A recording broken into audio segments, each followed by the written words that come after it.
할렐루야. 귀하고 복된 주일 2부 예배에 오신 여러분들을 주님의 이름으로 환영하고 축복합니다. 온라인으로 함께 하시는 모든 분들도 환영하고 축복합니다. 우리에게 맡겨진 복음의 그 사명이 얼마나 귀하고 소중한 것인지 다시 한번 우리의 마음 가운데 새기는 그런 예배가 되길 원합니다. 우리 이 시간에 함께 박수치면서 찬송가 268장 온 세상 위하여 복음 전하리 함께 찬양하겠습니다. 온 세상 위하여, 온 세상 위하여 나 복음 전하리. 만 백성 모두 나와서 주 말씀 들어라. 죄 중에 빠져 헤매는 자들아 주님의 음성 곧 듣고 한 번 더 찬양합니다. 온 세상 위하여, 온 세상 위하여 나 복음 전하리. 만 백성 모두 나와 주 말씀 들어라. 죄 중에 빠져서 헤매는 자들아 주님의 음성 곧 듣고 너 구원받아. 다같이 전하고 기도해. 매일 증인 되리라. 세상 모든 사람들 듣고 그 사랑을 2절 온 세상 위하여, 세상 위하여 이 복음 전하리. 저 죄인 되게 하고서 주 말씀 믿어라. 이 세상 주 돌아가신 것 나 증거하지 않으면 그 사랑 복 전하고 기도해. 매일 증인 되리라. 세상 모든 사람들 듣고 그 사랑을 온 세상 위하여, 주의 임하니 주 예수 이름 힘입어 이 복음 전하자. 먼 곳에 나가서 전하지 못해도 나 어느 곳에 있든지 늘 기도해. 전하고 기도해. 매일 증인 되리라. 세상 모든 사람들 듣고 그 3절 한 번 더. 온 세상 위하여, 세상 위하여 주의 임하니 주 예수 이름 힘입어 이 복음 전하.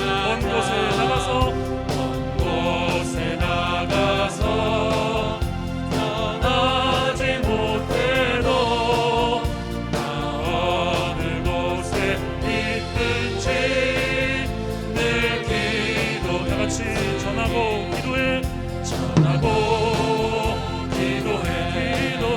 매일 증인 되리라. 세상 모든 사람들 듣고 그 사랑을 전하고 기도해. 매일 증인 되리라. 세상 모든 사람들 듣고 그 사랑을 보러. 우리 영광의 주님께 박수 올려드리겠습니다.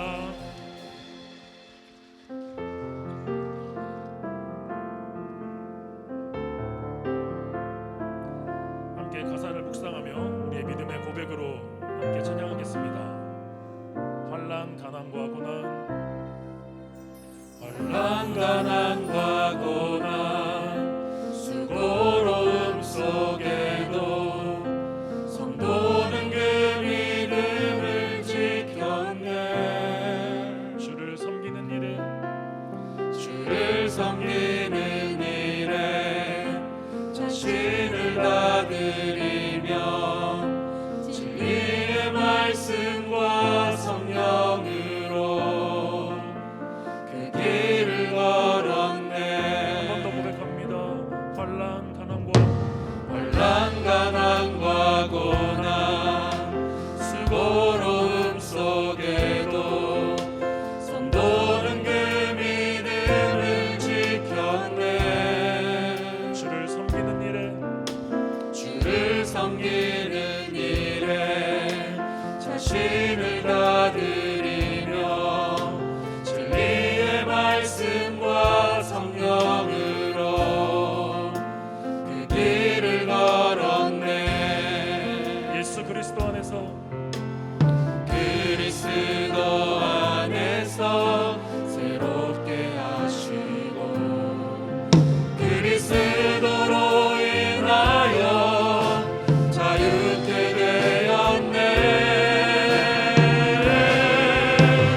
우리는 무명하나 유명한 자요 죽음의 위기 속에도 참 생명 가졌고 근심하나 기뻐하며 가난하나 다른 이를 부욕해 하는 자로다.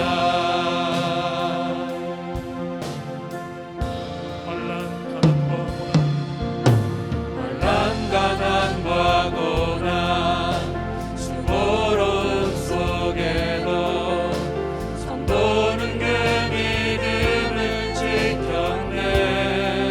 주를 섬기는 일에 주를 섬기는 일에 자신을 다 드리며 진리의 말씀과 성령으로 그 길을 걸었네. 환난 가난과 고난 환난 가난과 고난 수고로움 속에도 성도는 그 믿음을 지켰네. 주를 섬기는 일에 자신을 다 드리며 진리의 말씀과 성령으로 그 길을 걸었네. 길을 걸었네. 다 같이 그리스도 안에서 그리스도 안에서 새롭게 하시고 그리스도로 인하여 자유케 되었네. 우리는 무명하나 유명한 자요 죽음의 위기 속에도 죽음의 위기 속에도 참 생명 가졌고 생명 가졌고 근심하나 기뻐하며 근심하나 기뻐하며 가난하나 다른 이를 구욕해 하는 자로다. 구욕해 하는 자로다. 우리는 무명하나 유명한 자요 죽음의 위기 속에도 참 생명 가졌고 근심하나 기뻐하며 가난하나 다른 이를 부욕해 하는 자. 한 번 더 우리의 믿음으로 고백합시다. 우리는 무명하나 무명하나 유명한 자요 죽음의 위기 속에도 죽음의 위기 속에도 참 생명 가졌고 근심하나 기뻐하며 가난하나 다른 이를 부욕해 하는 자로다. 근심하나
번 더 찬양합니다. 그 사랑 얼마나 그 사랑 얼마나 아름다운지 그 사랑 얼마나 날 부욕해 하는지 날 부욕해 하는지 그 사랑 얼마나 크고 놀라운지를 그 사랑 얼마나 나를 감격하게 하는 느리게 찬양합니다. 그 사랑 얼마나 그 사랑 얼마나 아름다운지 그 사랑 얼마나 날 부욕해 날 부욕해 하는지 그 사랑 얼마나 크고 놀라운지를 그 사랑 얼마나 나를 감격하게 하는지.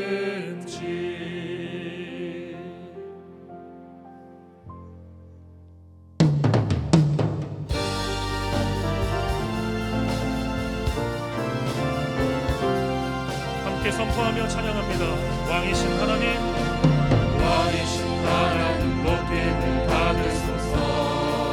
찬양하리라 영원히 높임을 받으실 그 이름 찬양하리라.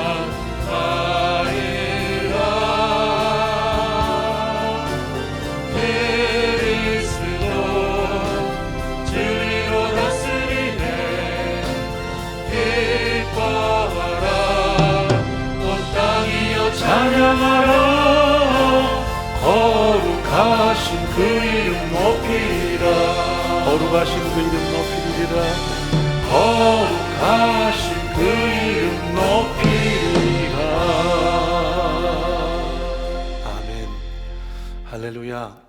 아무리 겨울이 깊어도 봄은 반드시 오는 것처럼 지금 참 많은 힘들고 어려운 터널을 지나지만 하나님의 회복의 때가 반드시 임하게 될 것입니다. 낙심치 않고 하나님을 의지하며 믿음으로 늘 승리하는 우리가 되기를 바랍니다. 살아계신 하나님께 우리의 전 마음을 다해서 거룩한 주일 예배 올려드리겠습니다.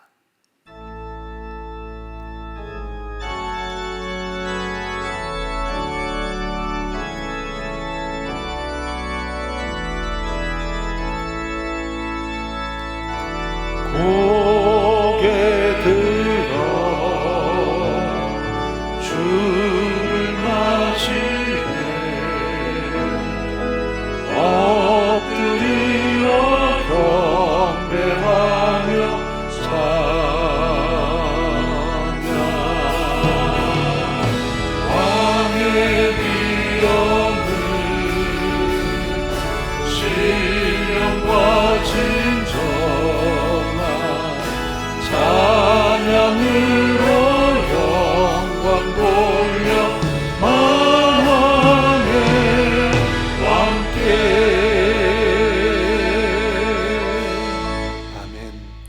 하나님은 영이시니 예배하는 자가 성령과 진리로 예배하라고 말씀하셨습니다. 우리의 모든 죄와 허물을 십자가에 보이려고 우리 용서하시고 지치고 곤고할 때 하나님의 은혜 가운데 다시 한번 힘을 얻는 이 시간 되게 도와주옵소서. 엘리야를 붙드셨던 하나님의 위로와 소망이 우리 안에 가득히 공급되는 이 시간 되게 도와주옵소서. 침묵 가운데 기도합니다.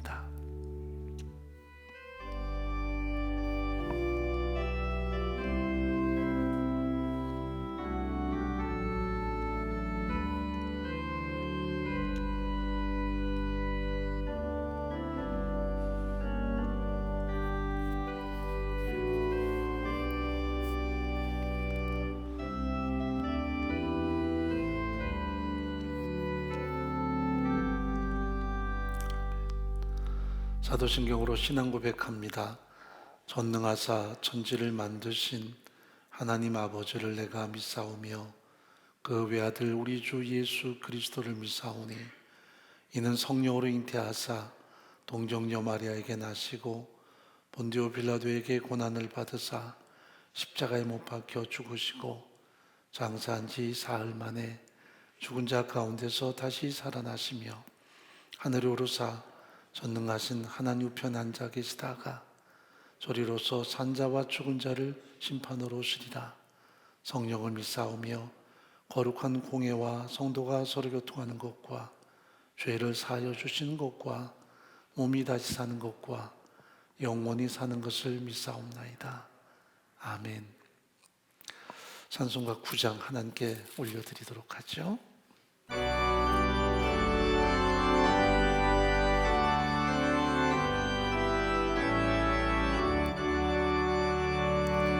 거룩 거룩 거룩 전능하신 주여, 이른 아침 우리 주를 찬송합니다. 거룩 거룩 자비하신 주여, 성삼위일체 우리 주로다. 거룩 주의 보좌 앞에 모든 성도 면류관을 벗어드리네.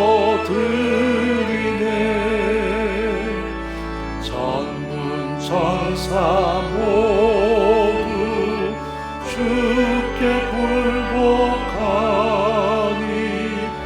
영원히 위에 계신 주로다.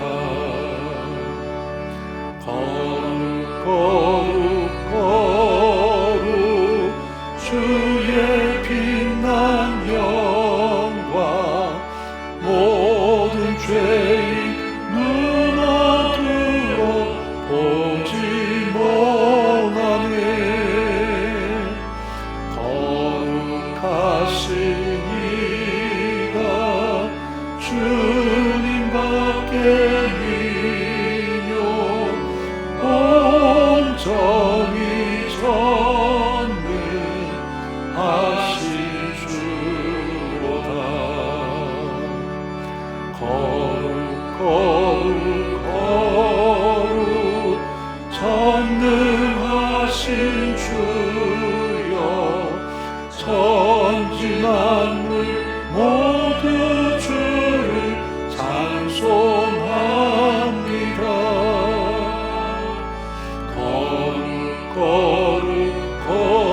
거룩 전능하신 주여, 성삼위일체 우리 주로다. 아멘.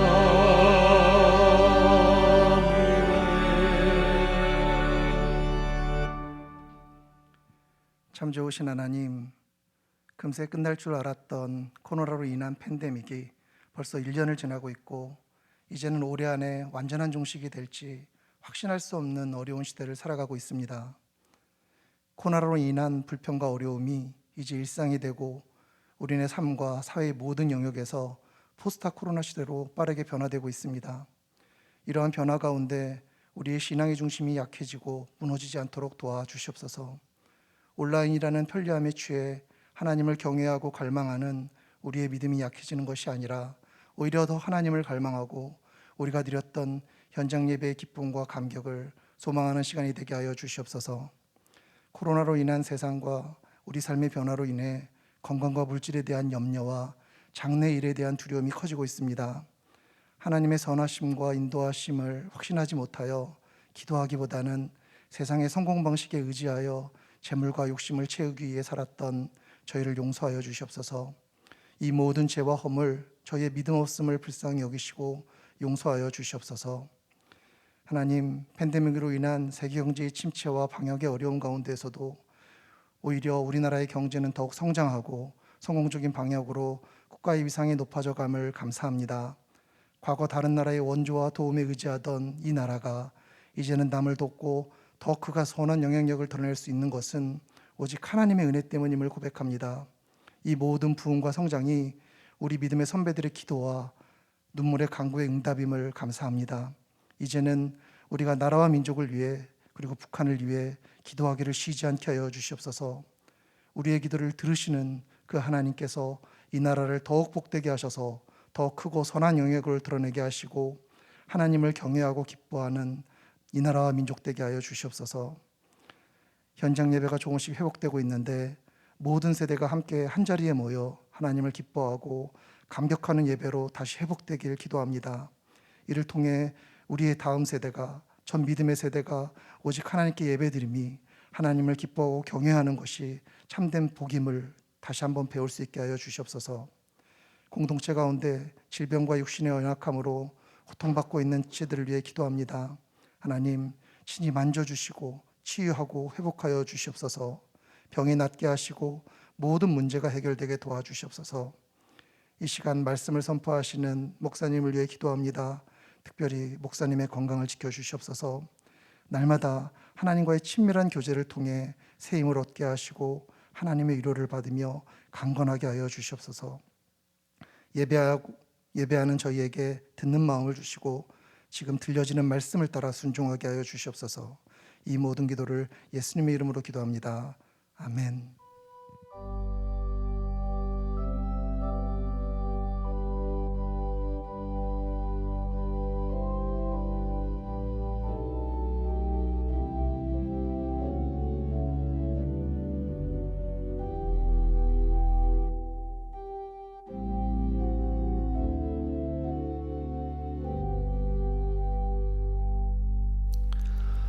몇 가지 광고 말씀 올려드리도록 하죠. 은혜 공동체는 철저한 방역 지침 준수하에 현장 예배가 회복돼 가고 있고요.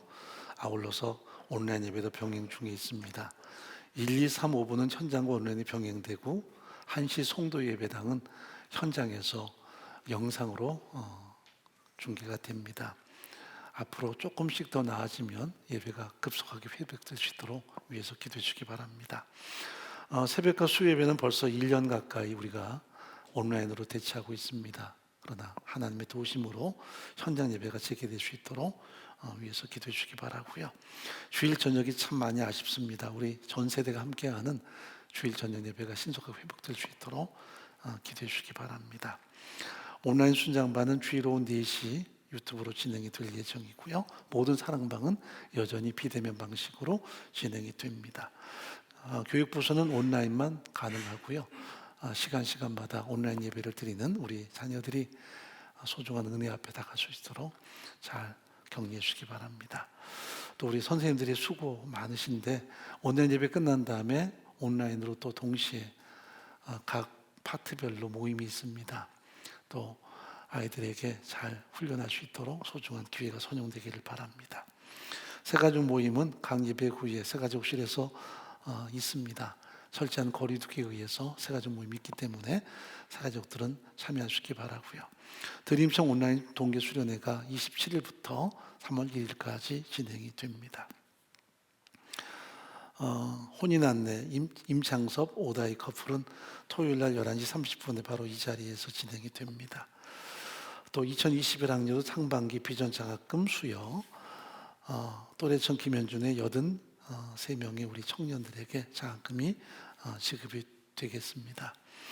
그리고 3월 초순에 우리 이제 스타트업이라 그래서 고등학교 졸업하는 우리 청년들에게 또 스타트업 장학금이 따로 지불이 될 예정입니다.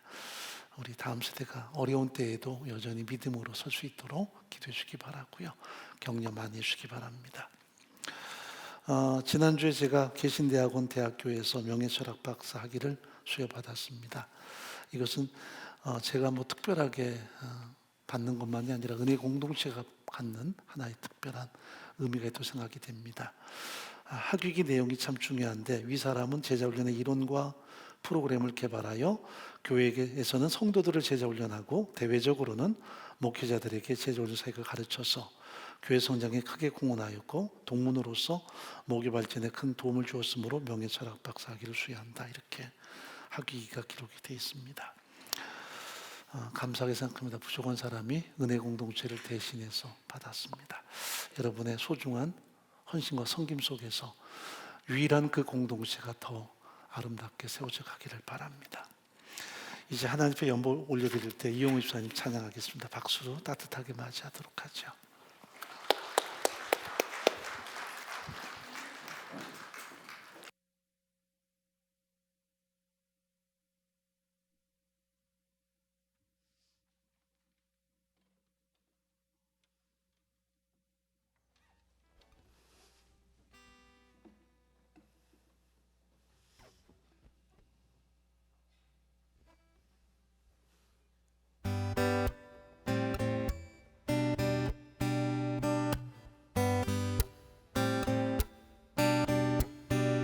그의 말 속에서는 땀 냄새가 났어요.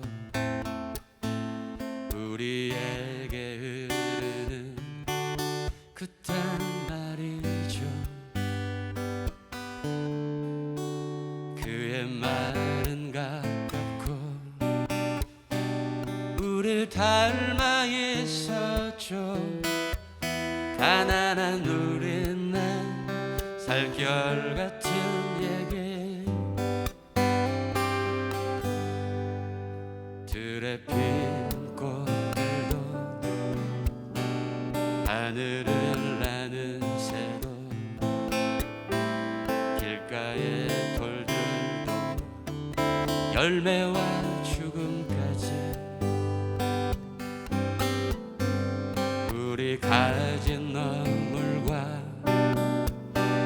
깊이 패인 아픔들도 이미 알고 있는 듯 모두 이해하는 듯 그는 우리와 그렇게 나란히 걸었죠. 정오의 그 길과 광야의 긴 밤들을 함께 뒤엉켜보네. 그 푸른 기억들은 아직 손끝에 생생합니다.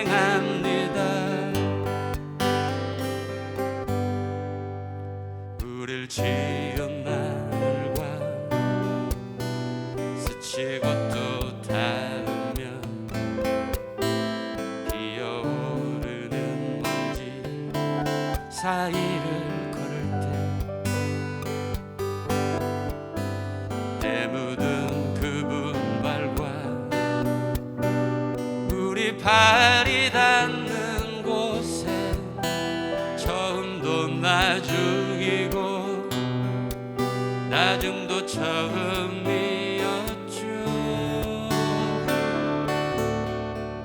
그는 우리와 그렇게 함께 걸었죠. 정오의 그 길과 광야의 긴 밤들을 함께 뒤엉켜보네. 푸른 기억들은 아직 손끝에 생생합니다.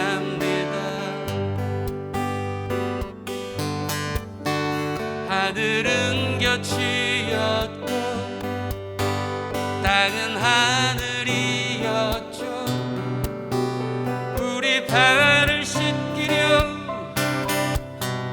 무릎을 굽히실 때 함께 울고 웃었던 푸른 기억들은 아직 눈앞에 생생합니다.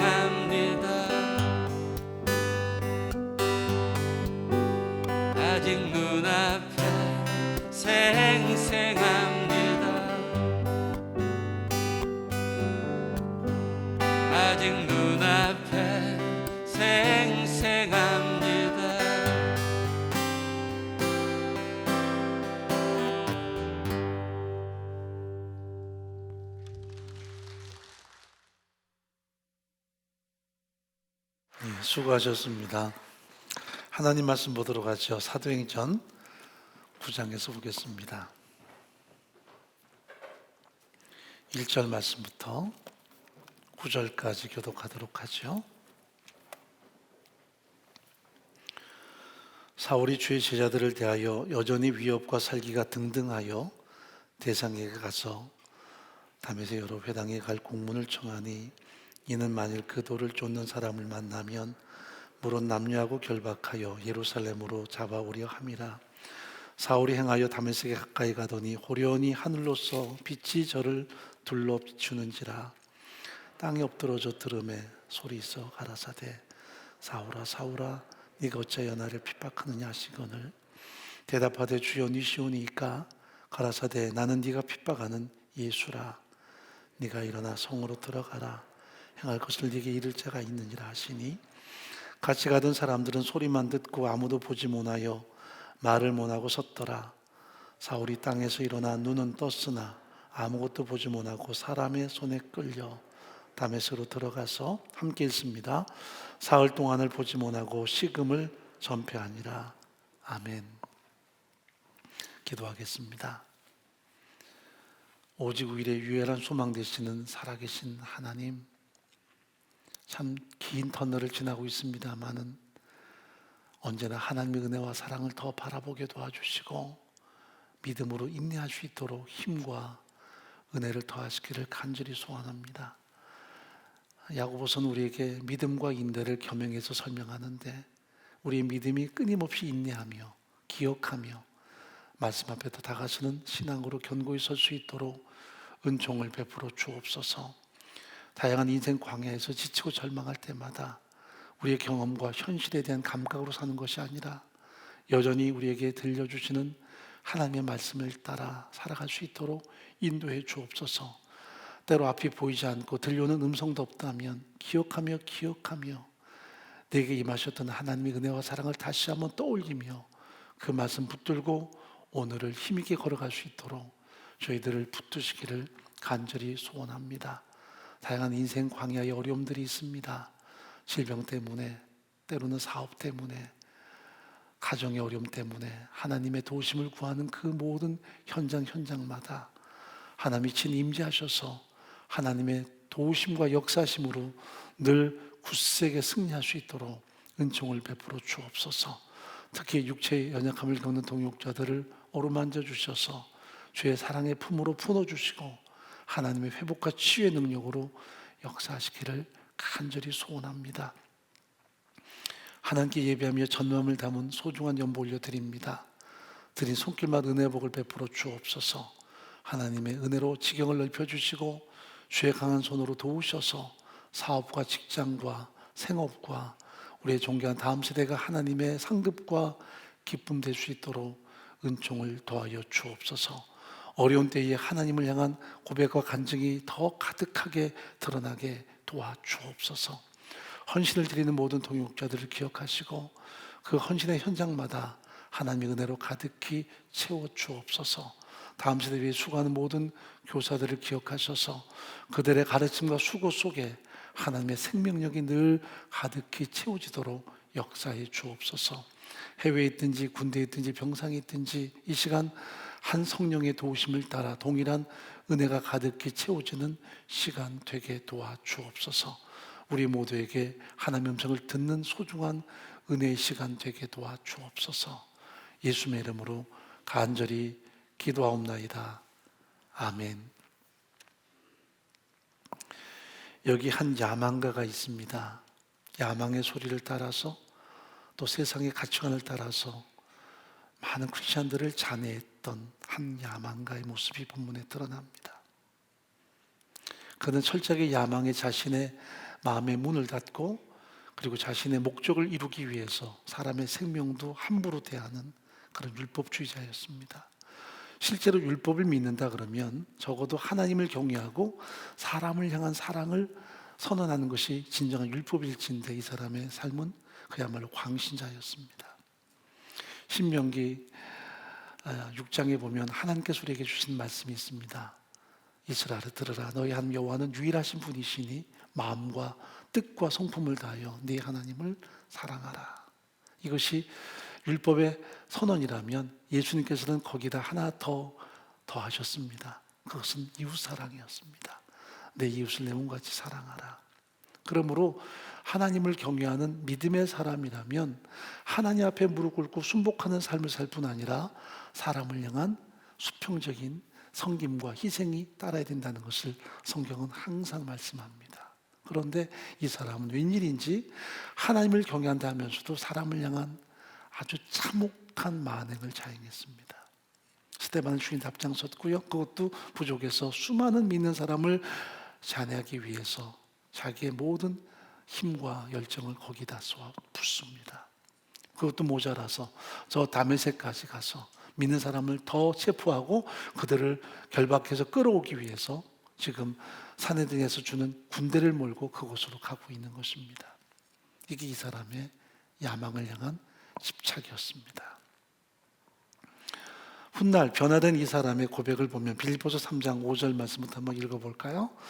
내가 8일 만에 할례를 받고 이스라엘의 족속이요 베냐민의 지파요 히브리인 중에 히브리인이요 율법으로는 바리새인이요 열심으로는 교회를 핍박하고 율법의 의로는 흠이 없는 자로라 하는 자긍심이 그에게 있었습니다마는 예수를 만나기 전까지는 이 자긍심은 과격한 폭력과 또한 사람을 향한 그의 광분으로 드러나고 말았습니다. 이름하여 그의 광신의 모습이죠. 여기에는 어떤 연민도 없었습니다. 어떤 사람을 향한 사랑도 존재하지 않았습니다. 그들에게 크리스찬들은 다 박멸의 대상이었고 철저하게 짓밟을 대상으로 여겨졌기 때문입니다. 하나님의 인애, 하나님의 호의, 하나님의 사랑은 그 마음에 전혀 존재하지 않았습니다. 헛된 열심이었고 그의 광분한 모습을 성경은 여실히 우리 앞에 드러냅니다. 자, 그의 과거를 또 한번 읽어보죠. 갈라디아 1장 13절부터 보면 그가 변화된 다음에 과거를 어떻게 해석하고 있는지를 우리가 이해할 수 있습니다. 내가 이전에 유대교에 있을 때에 행한 일을 너희가 들었거니와 하나님의 교회를 심히 핍박하여 잔해하고 내가 내 동족 중 여러 영갑자보다 유대교를 지나치게 믿어 내 조상의 유전에 대하여 더욱 열심히 있었다라고 고백합니다. 여기 보면 교회를 심히 핍박하여 잔해했다. 자기 과거를 그렇게 솔직하게 고백합니다. 자기는 폭력자였다.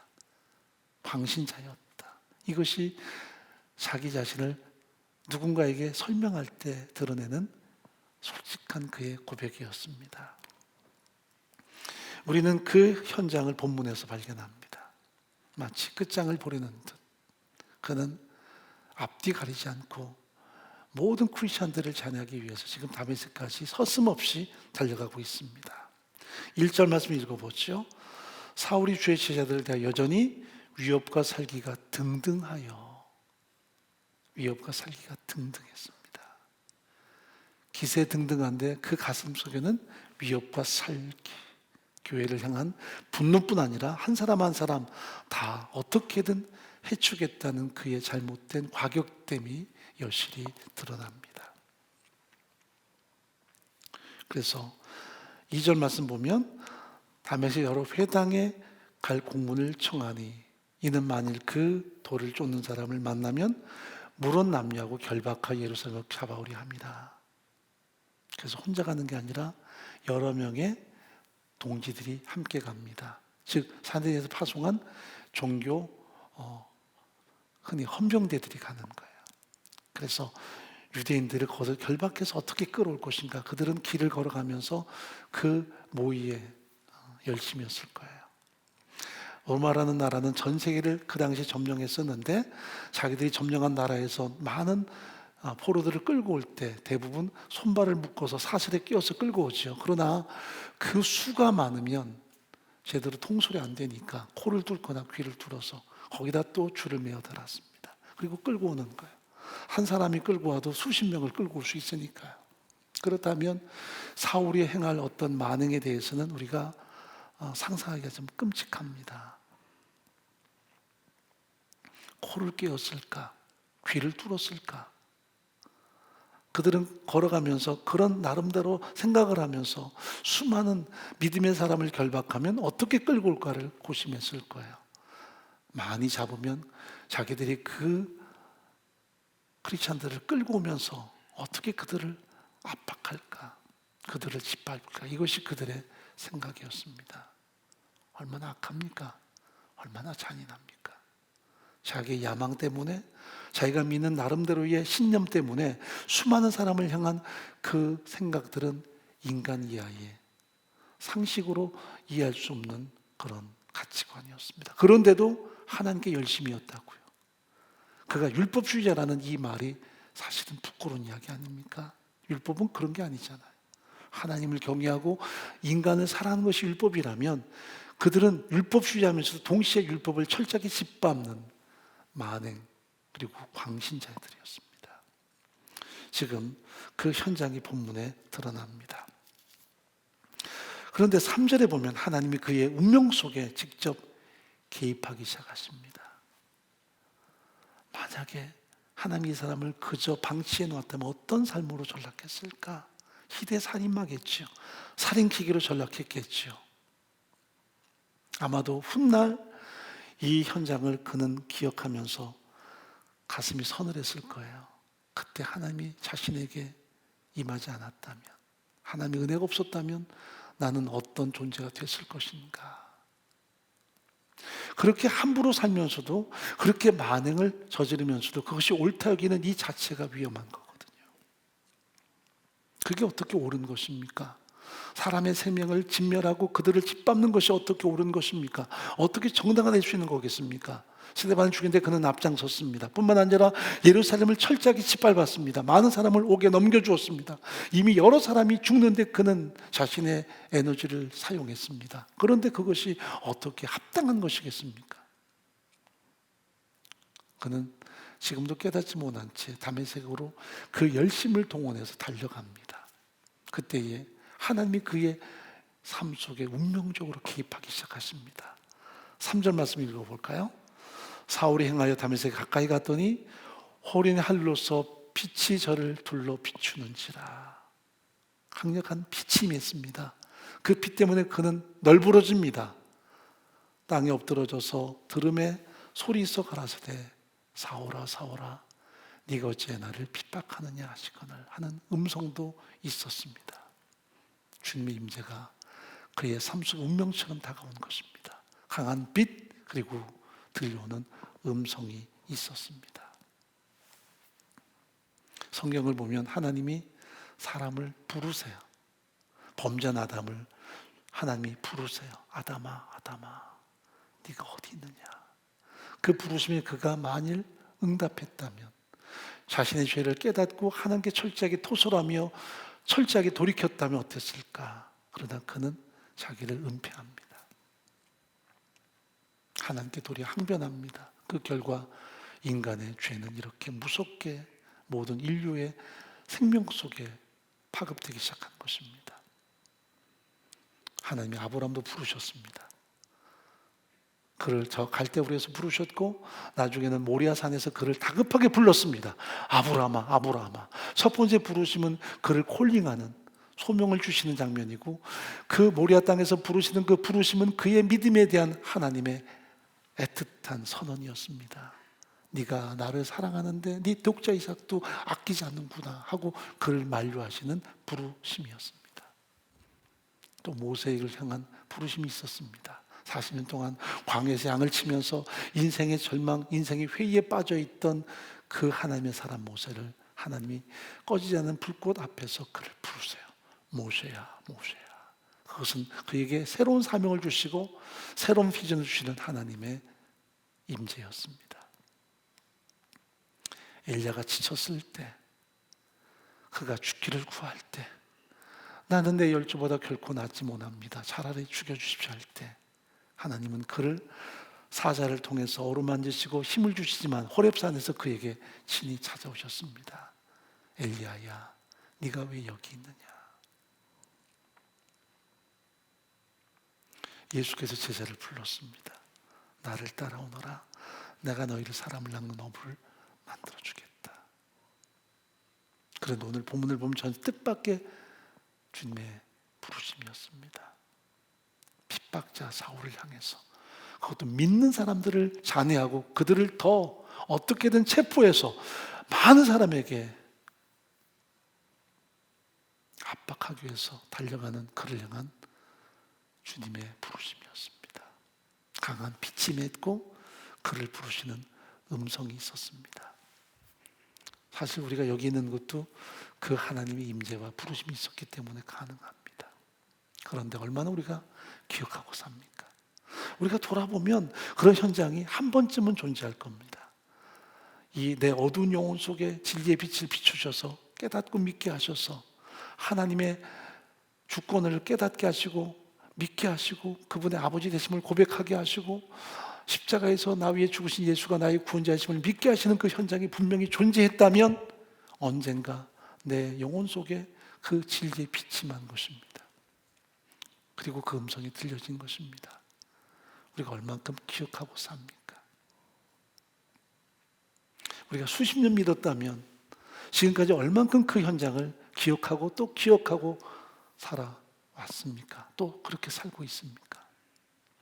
우리의 신앙 연조만 남아있고 어떤 신앙의 행위만 남아있고 우리의 공로만 남아있다면 우리는 참 약한 사람들입니다.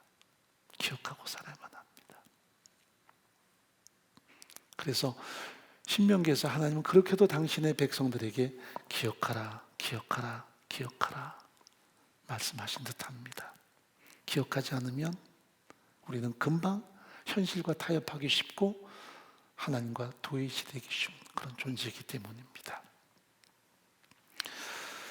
자, 나중에 보면 바울은 두고두고 이 현장을 기억하고 삽니다.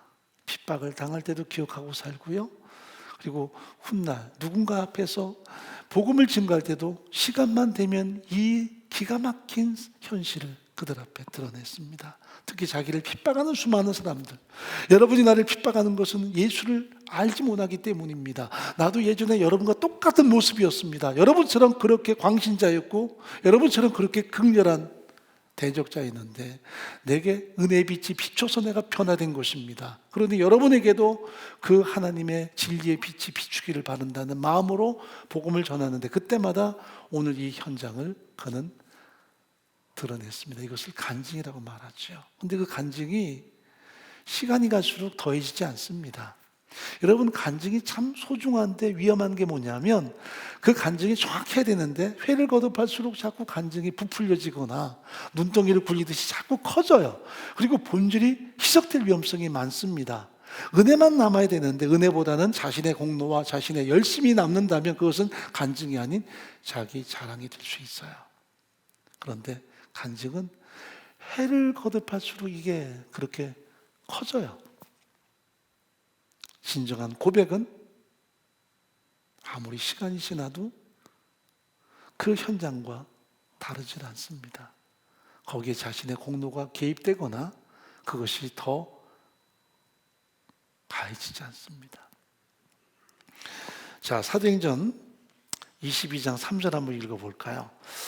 앞에 보면 이제 그의 출신과 그의 삶에 대해서 하나하나 설명을 합니다. 나는 유대인으로서 길리가 다소에서 났고 이 성에서 자라 가말리엘의 문화에서 우리 조상들의 율법의 엄한 교훈을 받았고 오늘 너희 모든 사람처럼 하나님께 대해 열심하는 자라. 지금 사도 바울이 예루살렘에 올라갔다가 거기서 체포되기 직전입니다. 제장들 그룹 사두개파 사람들이 바울을 죽여버리자 해서 하나의 시위를 일으킵니다. 그래서 많은 사람이 와서 그를 에워싸고 앞뒤 가리지 않고 때리고 죽이려고 할 때에 그는 그 잠깐의 시간에 이 진리의 말씀을 증거하는 거예요. 나도 여러분과 똑같은 사람들이었다. 왜 여러분이 나를 이렇게 압박하려고 하느냐? 왜 그렇게 죽이려고 하느냐? 진리를 깨닫지 못하기 때문이라고 그는 지금 진리를 증거하는 거예요. 그 위급한 상황인데도 과거 자신이 경험했던 다메섹 도상의 사건들을 그들 앞에 지금 이야기하는 것입니다. 보면 내가 이 돌을 핍박하여 사람을 죽이기까지 하고 남녀를 결박하여 옥에 넘겨놓으니 이에 대상과 모든 장로들이 내 증인이라. 여기 다 있어요. 내가 그들의 하수인이었고 그들을 위해서 내가 이렇게 난폭했던 존재, 이렇게 살인치게 했다는 것을 그는 가감없이 이야기합니다. 또 내가 저에게서 다메섹의 형제들에게 가는 공문을 받아가지고 거기 있는 자들도 결박하여 예루살렘 끌어다가 형벌받게 하려고 가더니, 오늘 본문의 내용이죠. 가는데 다메섹에 가까웠을 때 오정쯤 돼 호련히 하늘에서 큰 빛이 나를 둘러 비치매 내가 땅에 엎드러져 들으니 소리서 가로되 사오라 사오라 네가 왜 나를 핍박하느냐 하시거늘 내가 대답하되 주여 니시오니까 가라사대 나는 네가 핍박하는 나사렛 예수라. 그래서 자신의 운명이 바뀌었다는 거예요. 이 고백을 왜 합니까? 거기 있는 많은 사람이 왜 바울을 죽이려고 하느냐? 그것은 진리를 깨닫지 못하기 때문인 것을 변증하는 거예요. 그런데 그 위급한 상황에서 바울은 과거 자신이 다메섹에서 경험했던 이 모든 현장을 그대로 토로합니다. 빛이 임했다는 것, 그리고 음성이 들렸다는 것. 그는 여지껏 그 오랜 기간 동안 이 현장을 망각하지 않고 살아왔습니다.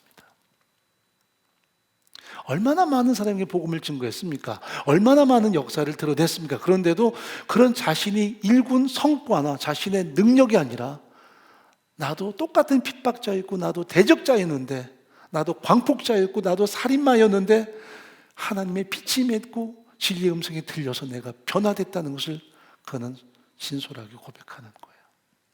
이거 아니면 아무것도 아니니까요.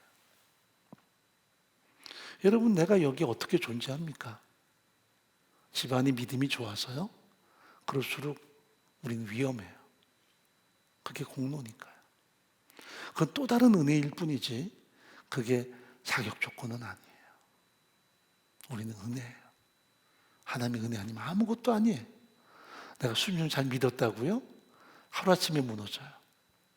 추락하는 것은 단번에 끝나요.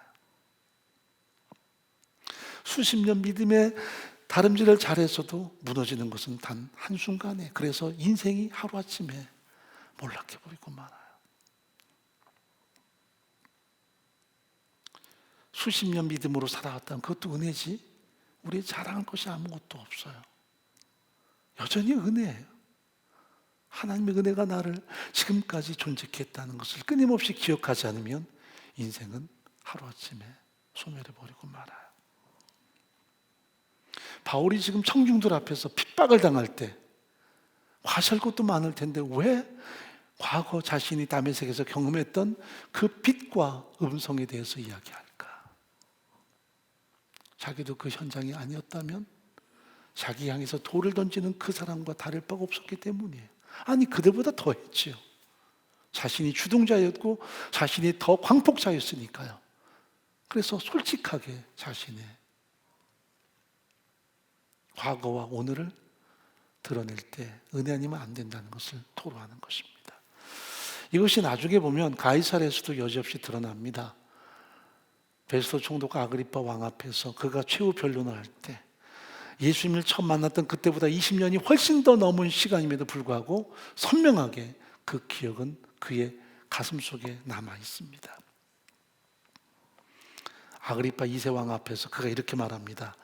똑같은 내용인데 뒤에 보시면 왕이여 때가 정원하되어 길에서 보니 하늘로서 해보다 더 밝은 빛이 나와 내 동행들을 둘러 비추는지라. 여긴 조금 더 나타난 게 동행들까지 그 빛이 같이 비쳤어요. 우리가 다 땅에 엎드러짐에 내가 소리를 들으니 히브리 방언으로 이르되 사울아 사울아 내가 어찌하여 나를 핍박하느냐. 가시체를 뒷발질하기가 네게 고생이니라. 여기 한 가지 더 더해졌죠.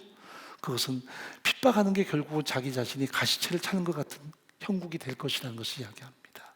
핍박하는 그 예수를 위해서 그가 앞으로 핍박을 받게 될 것임을 예고하는 내용이죠. 그 외에는 다른 게 없습니다. 내가 대답하되 주여 니시오니까 나는 네가 핍박하는 예수라. 아그리파 2세 앞에서도 마지막 최후 변론 때에 고백했던 내용은 바로 다메섹 사건이었습니다. 빛이 임했다. 그리고 그 빛 속에서 음성이 들려왔다. 나사렛 예수, 그분이 우리의 구원자, 그분이 십자가에 죽은 나사렛 예수, 다시 사신 나사렛 예수, 승천하신 나사렛 예수라는 것을 가감없이 증거합니다. 이것을 기억하고 또 기억합니다. 바울의 가슴 속에 큰 울림의 현장이 있습니다.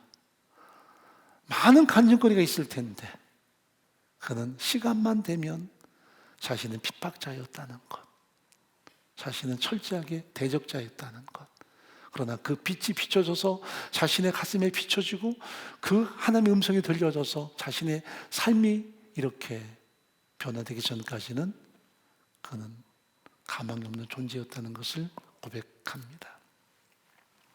이것이 그의 가슴에 가장 크게 울리는 울림이었어요.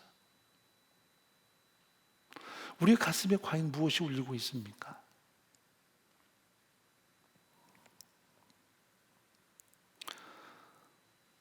과거에 하나님의 음성이 들려졌다면 그 음성을 들었던 나의 어떤 자랑, 나의 괜찮음이 드러나는 것이 아니라 그 은혜와 사랑 때문에 내가 여기 있다는 것에 대한 깊은 성찰이 과연 얼만큼 우리에게 존재합니까? 기억하고 사는 것, 은혜 아니면 안 된다는 것, 이게 신앙이에요. 기적 중에 기적이 뭔 줄 아십니까? 내가 여전히 기억하고 사는 것입니다. 안 그러면 우리는 공로주제가 돼요. 가장 위험한 사람이 됩니다. 우리 생각 속에 무엇이 선명하게 지금 드러납니까? 은혜, 하나님의 사랑 아니면 나는 아무것도 아니에요. 히브리 민족이 광야에서 40년을 유랑생활을 합니다. 그때 하나님이 그들에게 임재해 계셨어요. 매일마다 만나를 공급하시고 그들이 목이 마르면 반석에서 생수가 터져 나오고 그들이 더울 때는 구름기둥이 덮어주고 그들이 추울 때는 불기둥이 그들을 따숩게 했습니다. 기적이었어요. 그런데 과연 그들이 하나님을 신뢰하던가요? 아니요. 우리 중에 하나님이 계신가 아니 계신가 끊임없이 하나님께 원망하고 항변했습니다. 이게 참 기적 같은 모습이에요. 매일마다 기적으로 살면서도 은혜로 살면서도 그것을 대적하다니요. 이것이 이스라엘 모습의 극단적인 상황만은 아니에요. 오늘 나도 그럴 수 있어요. 은혜로 살아왔으면서도 은혜로 살고 있으면서도 여전히 말로는 은혜인데 공로를 따라 살 때 많고 자신의 가치 따라 살 때가 많다는 거죠. 그래서 안 들려와요. 못 봐요. 경력은 많은데 할 말도 많은데 뭔가 자신의 신앙적인 경력, 자신의 나름대로 인생의 다양한 얘기들은 함께 많은데 못 들어요. 오늘도 안 들려서 예배가 끝난 다음에 내가 뭘 들었지 그러면 그것도 기적인 거예요. 은혜로 사는 우리가 은혜를 여전히 깨닫지 못하면 그래서 끊임없이 우리는 경력으로 살려고 하죠. 그게 가장 위험한 거죠. 가장 큰 이적은 우리 속의 역사는 하나님의 구원의 역사예요. 가장 큰 하나님의 역사는 나 같은 죄인을 구속하시고 내 안에 성령이 임하셔서 예수를 주로 믿는 이 놀라운 은총을 경험하게 하시는 것. 그것만큼 큰 기적이 어디에 있습니까? 전 그렇게 믿고 있어요. 아, 내가 은혜 아니면 아무것도 아니구나. 은혜 아니면 내가 믿을 수 있는 존재도 아니구나. 은혜 아니면 이 자리에까지 올 수도 있는 존재가 아니죠. 은혜 아니면 아무것도 아니죠. 그 모든 이적보다도 한 영혼의 전 삶 속에 나타나는 하나님의 구원 역사, 하나님의 구원의 모든 계획, 이것이 기적이죠. 그것을 기억할 때마다 우리 가슴 속에는 감동이 존재하죠. 여러분, 감동이 뭐예요? 어떤 사건에 대한 감사하는 마음을 감동이라 그래요. 그러므로 크리스찬들은 마땅히 하나님의 구원 사건에 대해서, 하나님의 은혜에 대해서 감사하는 그 전 인격이 존재해야 되죠. 이것이 매 순간마다 존재할 수 있어야 되죠. 그게 크리스찬이죠. 바울은 이것으로 살아요. 우리와 다른 성령의 강한 능력이 있다든지, 물론 그렇게 이해하는 경우도 있겠지만 매일마다 그 감동을 다시 경험하고 살아요. 과거 수십 년 전에 있었던 그 현장을 오늘 다시 기억하고 오늘 그 감동으로 살아요. 나는 핍박자였다. 나는 이렇게 난폭한 존재였다. 나는 그게 현실이었다. 그러나 빛이 내게 임해서 나를 굴복시켰고 그 음성이 내게 들려서 내 인생을 바꾸었기 때문에 가능하지. 안 그러면 나도 저들과 똑같은 사람일 수밖에 없다. 여전히 은혜, 여전히 감동이 그 삶을 살아가게 하는 하나의 동력이 됐다는 거죠. 이것이 성령의 사람들입니다. 성령은 뭐 다른 어떤 우리를 초자연적인 어떤 세계로 이끌어내서 초자인 것을 보게 하고 남들이 모르는 신비한 것을 경험하게 하고 그것만이 아니라 성령의 역동성은 나 같은 죄를 구속하신 하나님의 은혜에 대한 감동의 마음을 끊임없이 갖게 하시고 그 사랑에 대해서 응답하도록 도우신다는 사실입니다. 자, 디모전서 1장 12절 말씀 보죠. 그의 인생 후반부에 드러내는 고백입니다. 나를 등하게 하신 그리스도 예수 우리 주께 내가 감사함은 나를 충성되이 여겨 내게 직분을 맡기심이니. 여러분, 내가 충성 있게 맡기신 거 아니에요. 충성되이 여겼어요. 대적자였고 핍박자였는데 충성되이 여기셨어요. 은혜예요. 내가 전에는 회방자여 핍박자여 포용자였으나 도리어 긍휼을 입은 것은 내가 믿지 아니할 때 알지 못하고 행하였습니다. 우리 주의 은혜가 그리스도 예수 안에 있는 믿음과 사랑과 함께 넘치도록 풍성하였도다. 미쁘다 모든 사람이 받을 만한 이 말이요. 그리스도 예수께서 죄인을 구원하시려고 세상에 임하셨다 하였도다. 죄인 중에 내가 괴수니라. 이게 바울의 고백이에요. 여기 자랑이 어디 있습니까? 자신의 공로가 어디 있습니까? 감동밖에 남아있지 않습니다. 나 같은 것을 숭생히 여기서 직분을 맡겼다. 나는 회방자요 난폭자였다. 그러나 모르고 행했다. 그렇다고 그가 정당할 수 있나요? 아니죠. 그런데 하나님께서 그에게 빛을 비춰주시고 음성을 들려주셔서 그가 철저하게 그 은혜 가운데 살도록 인도하셨죠. 기적 같은 삶이었죠. 그래서 기억하고 또 기억하고 일평생을 살아요. 순교의 제물이 되기 직전까지도 기억하고 살아요. 나는 죄인의 괴수지만 은혜가 나를 가능케 해서 그 은혜 앞에 순복하게 하고 하나님의 그 은혜와 사랑 앞에 감동하는 삶을 살도록 도우시는 그 놀라우신 은총에 대한 사무침이 존재해요. 여러분, 우리가 예배를 드릴 때마다 그 빛이 우리 가슴에 임해야 되고요. 그 음성이 들려져야 돼요. 안 그러면 우린 그저 종교인이에요.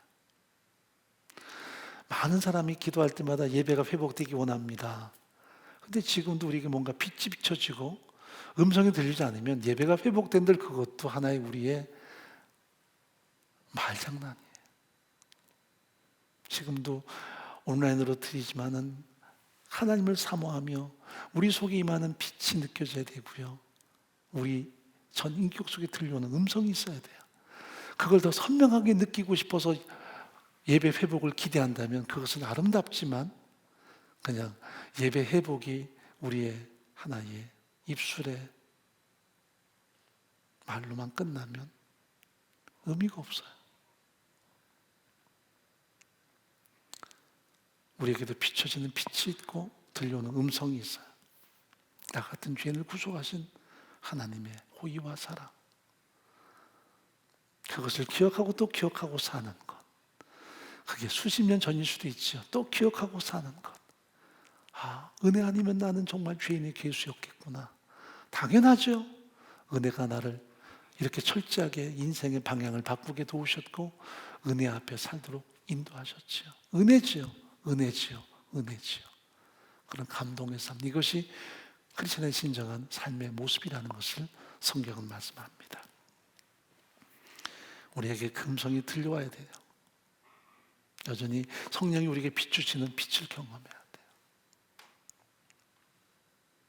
우리 안에 그런 갈망과 삶을 하나하나 돌아볼 때마다 하나님께서 행하시는 위대한 구원사적인 현장을 통해서 다시 한번 감동할 수 있고 또 감동할 수 있고, 오늘의 현실이 아무리 각박하고 어려워도 그것을 뛰어넘을 수 있는 하나님의 은혜, 하나님의 기쁨, 하나님의 소망이 우리 안에 날마다 다시 한번 채워질 수 있기를 간절히 바랍니다.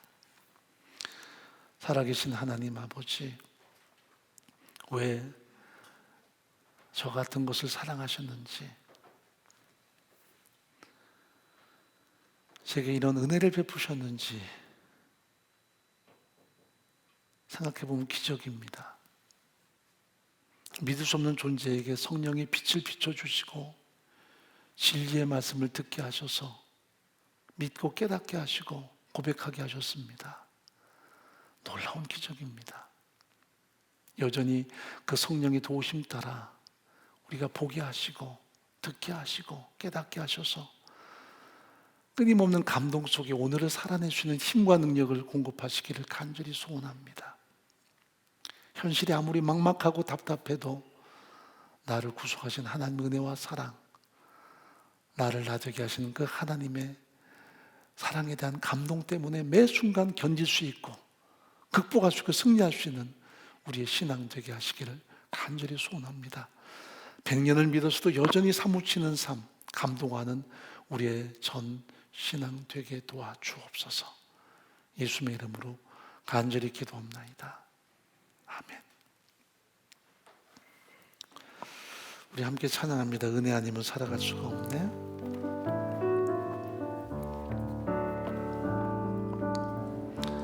은혜 아니면 살아갈 수가 없네. 호흡마저도 다 주의 것이니 세상 평안과 위로 내게 없어도 예수, 오직 예수뿐이네. 다시 한번 은혜 아니면 살아갈 수가 없네. 호흡마저도 다 주의 것이니 세상 평안과 위로 내게 없어도 예수, 오직 예수뿐이네. 그 신계획 다 볼 수도 없고 그 신계획 다 볼 수도 없고 작은 고난에 지쳐도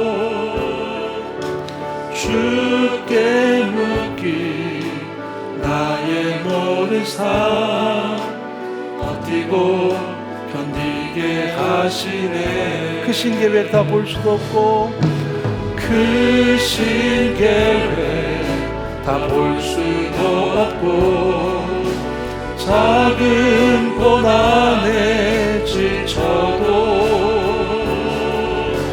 주께 묻기 나의 모든 삶 버티고 견디게 하시네. 은혜 아니면 살아갈 수가 없네. 나의 모든 것 다 주께 맡기니 참된 평안과 위로 내게 주신 주 예수, 오직 예수뿐이네. 예수, 오직 예수뿐이네. 예수, 오직 예수뿐이네. 예수, 오직 예수뿐이네. 예수, 오직 예수뿐이네. 아멘. 기도하겠습니다. 우리가 코로나 팬데믹 때문에 지금 1년 동안을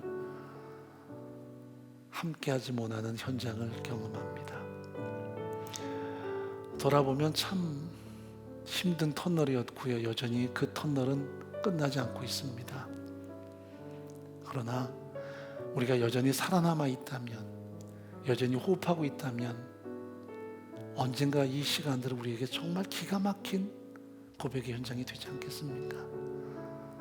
과거 50년대의 전쟁의 참상을 겪었던 어르신들은 그 전쟁을 이야기할 때마다 그 말할 수 없는 참상 속에 살아남은 것을 이야기합니다. 우리는 코로나를 관통하는, 단순히 살아남은 것이 아니라 은혜로 말미암아 우리가 여기까지 왔다는 것을 고백하는 신앙이 더 되기를 바랍니다.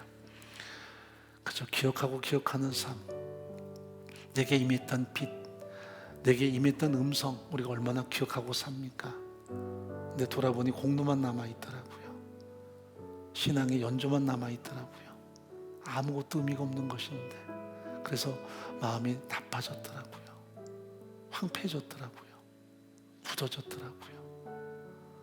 그때는 참 순진했는데, 순수했는데, 들려왔는데 안 들려오더라고요. 우리가 현실을 탓하기 전에 우리가 빛 앞에 다시 서고 음성을 듣기를 사모하는 마음이 존재되지 않을까 하는 생각을 해봅니다. 그래서 여전히 감동으로 사무쳐서 신앙생활 할 수 있도록 하나님 은혜 도와여 주옵소서.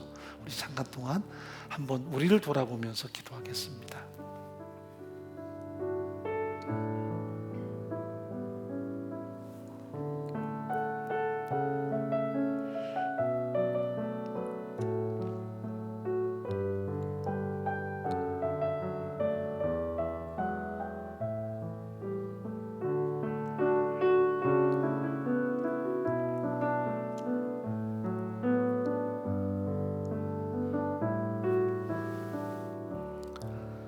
지금은 우리 주 예수 그리스도의 크신 은혜와 하나님의 사랑과 성령의 함께 하심이 현실의 급급한 삶을 살거나 또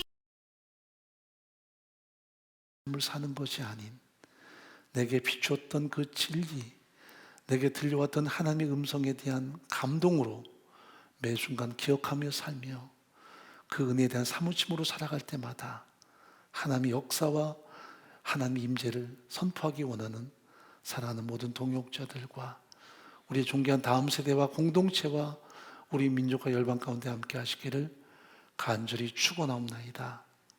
아멘.